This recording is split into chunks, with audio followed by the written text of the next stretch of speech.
Après la chute des grands empires et les cicatrices laissées par les catastrophes magiques, le monde entra dans une ère de transition. Des âges sombres à la reconstruction, puis à l'émergence des royaumes modernes et aux grandes guerres, Toril se transforma profondément. Ce ne furent plus les dieux ni la haute magie qui façonnèrent l'histoire, mais la volonté des peuples mortels. L'âge d'or des grands empires s'achevait, laissant place à une ère plus sombre, plus fragile, où chacun devait apprendre à survivre dans un monde blessé. Dans les siècles qui suivirent, la magie devint moins stable et moins abondante. Beaucoup de savoirs avaient sombré avec les cités de Nethril, et même les plus grands érudits n'étaient plus capables de reproduire les prouesses d'autrefois. Les mages, autrefois symboles de progrès et d'espoir, furent désormais perçus comme de potentiels dangers. Les elfes, profondément marqués par la folie des mortels, se retirèrent dans leurs forêts sacrées, refusant de partager leurs secrets les plus précieux. Ils observaient le monde à distance, convaincus que la prudence était devenue une nécessité. Les nains, eux aussi frappés par les bouleversements, renforcèrent leurs forteresses sous les montagnes et se concentrèrent sur la préservation plutôt que l'expansion. Pendant un temps, il sembla que le monde allait s'éteindre doucement. Mais la vie finit toujours par reprendre. Peu à peu, les communautés mortelles reconstruisirent des villages, qui devinrent des bourgs, puis des villes.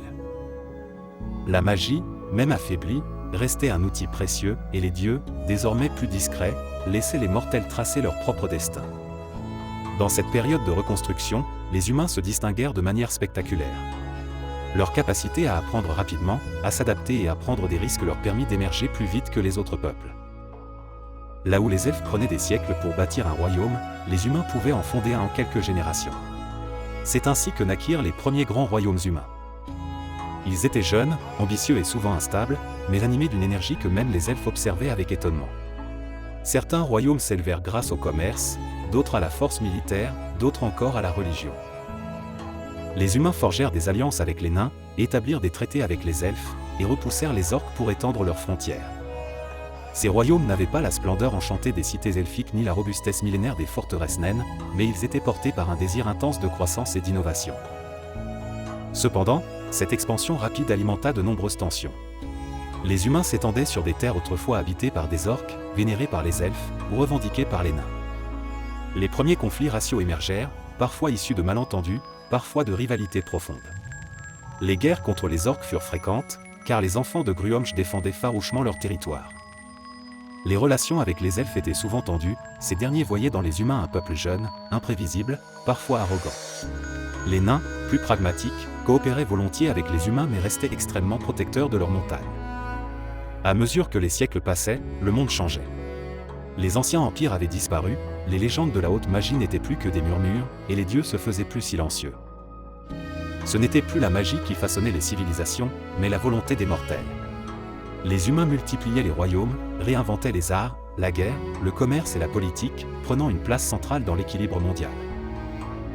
Les elfes et les nains, bien que toujours influents, n'étaient plus les piliers absolus de la civilisation. Quant aux orques, ils continuaient de lutter pour leur survie face à l'avancée humaine. À la fin de ces âges sombres, un nouvel équilibre avait émergé. Le monde était plus dur, plus complexe, mais aussi plus vivant. Les mortels étaient désormais les véritables acteurs du destin du monde. Pourtant, derrière cette renaissance se cachaient encore des menaces grandissantes, des forces anciennes qui n'avaient pas encore dit leur dernier mot, et de nouvelles puissances prêtes à redessiner l'avenir. Lorsque les siècles de reconstruction prirent fin, le monde avait changé de visage. Ce n'était plus un territoire morcelé par les ruines de Nethril, ni un paysage hanté par les vestiges de la haute magie. C'était désormais un ensemble de royaumes installés, durables, qui avaient trouvé leur place et leurs frontières.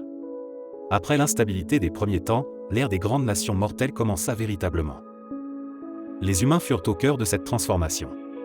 Ils avaient bâti des royaumes qui, cette fois, ne s'effondraient plus dès la première crise.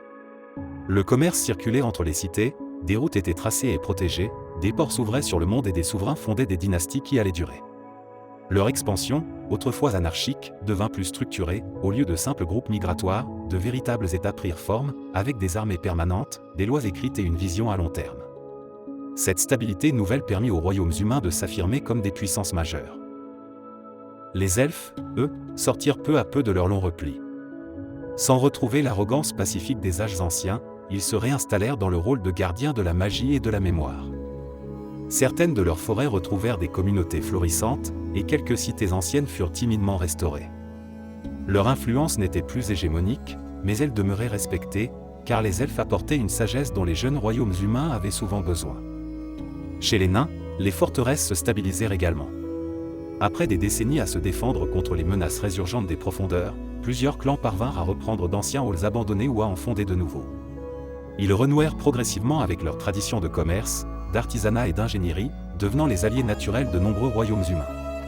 Leur maîtrise du métal et de la pierre resta inégalée, et leurs citadelles devinrent des bastions incontournables dans le nouvel équilibre mondial. Les orques, quant à eux, restèrent en grande partie des peuples nomades ou tribaux. Leur présence aux frontières des nations humaines alimentait toujours méfiance et tension, mais, à mesure que les royaumes s'organisaient mieux, ces conflits perdirent de leur aspect chaotique pour devenir des guerres frontalières récurrentes. Certains chefs orques tentèrent même de structurer des confédérations durables, bien que la nature farouche et indépendante de leur peuple ne facilitât pas de telles entreprises. Dans les profondeurs du monde, les Drow consolidaient eux aussi leur cité. Leur influence restait majoritairement souterraine, et si leurs raids continuaient, ils étaient perçus comme des menaces ponctuelles plutôt qu'une puissance globale. Ils formaient un danger constant mais lointain, une ombre qui planait sur les royaumes sans encore peser directement sur leur destin. Ainsi, peu à peu, un nouvel équilibre se forma. Le monde n'était plus en reconstruction, il était devenu un ensemble de civilisations bien distinctes, avec leurs forces, leurs faiblesses, leurs alliances et leurs rivalités. La magie, plus stable qu'au lendemain de Nethril, retrouvait sa place comme outil puissant mais respecté. Les dieux, silencieux depuis longtemps, laissaient les mortels écrire leur propre histoire. Et dans ce monde désormais structuré, une nouvelle époque allait s'ouvrir, celle des grandes guerres, des héros légendaires, et des événements qui allaient forger définitivement les royaumes tels que les aventuriers les connaissent aujourd'hui.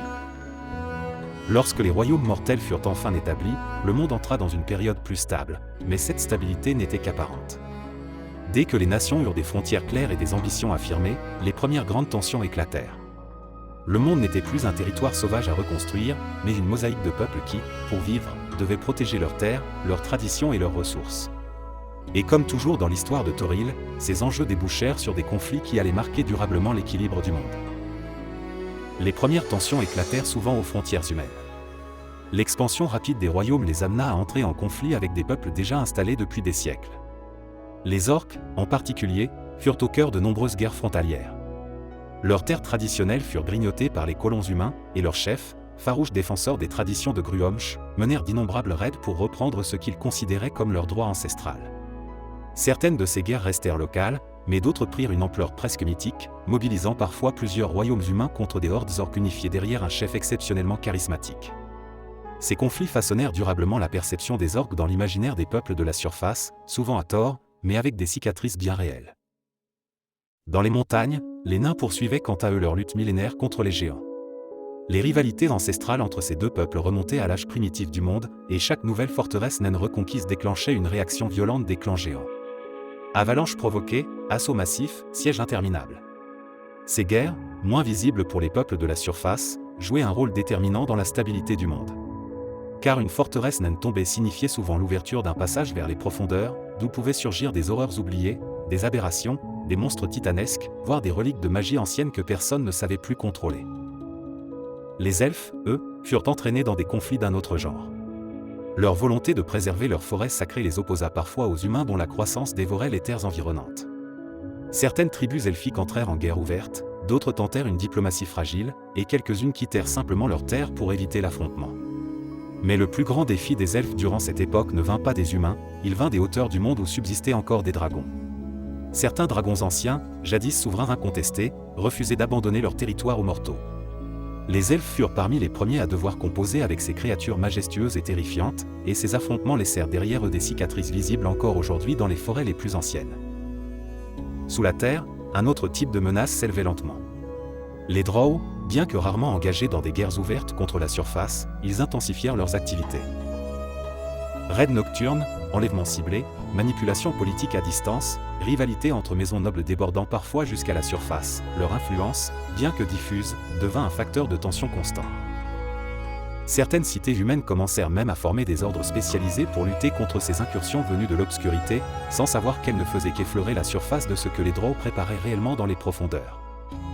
Au milieu de ces tensions, un autre phénomène prit progressivement de l'importance, la montée des héros. Les guerres, les invasions, les monstres oubliés et les ruines anciennes attirèrent des individus d'un genre nouveau. Aventuriers, mercenaires, paladins, mages ambitieux, voleurs repentis ou non, tous participaient à leur manière à la stabilité fragile du monde. Certains accomplirent des exploits qui changèrent le destin de royaumes entiers. D'autres disparurent sans laisser de traces, engloutis par les dangers qu'ils cherchaient à affronter. Mais ensemble, ces héros devinrent un élément central du fonctionnement du monde. À une époque où les nations pouvaient vaciller à cause d'une seule menace magique ou d'un chef de guerre orc, ils étaient les gardiens imprévisibles mais essentiels de l'équilibre. Le monde avançait ainsi, entre alliances temporaires, guerres frontalières, pactes rompus et menaces revenant des profondeurs. Chaque génération apportait son lot de conflits, mais aussi de renaissances. Et au fil du temps, toutes ces luttes finirent par forger un monde riche, complexe, tissé de récits et de cicatrices. C'est ce monde-là, fait de royaumes mortels, de forces anciennes et de héros imprévisibles, qui devint progressivement le théâtre des grandes histoires qui inspirent encore aujourd'hui les aventuriers de Dungeons et Dragons. Mais malgré ces équilibres fragiles, les plus grandes transformations du monde restaient encore à venir. Car dans l'ombre des royaumes, des forces bien plus anciennes et bien plus puissantes commençaient à se réveiller. Des ruines de Nethril aux guerres modernes, le monde trouva un nouvel équilibre, fragile mais vibrant. Royaumes, conflits et héros redéfinirent le destin de Toril. Pourtant, derrière cette stabilité apparente, des forces plus anciennes encore attendent leur heure, prêtes à bouleverser une fois de plus le cours de l'histoire.